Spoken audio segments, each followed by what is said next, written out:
Então fala, o que foi? E aí tem que estourar o balão. Mas você tá falando do quê? Fala de novo. Você tá grávida?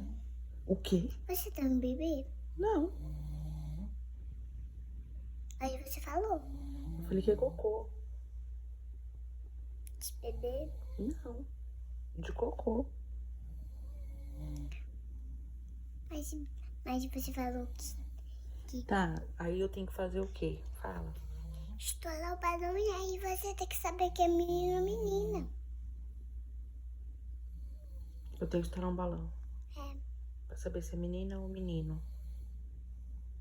E aí vai sair a cor que é menino ou menina. Entendi.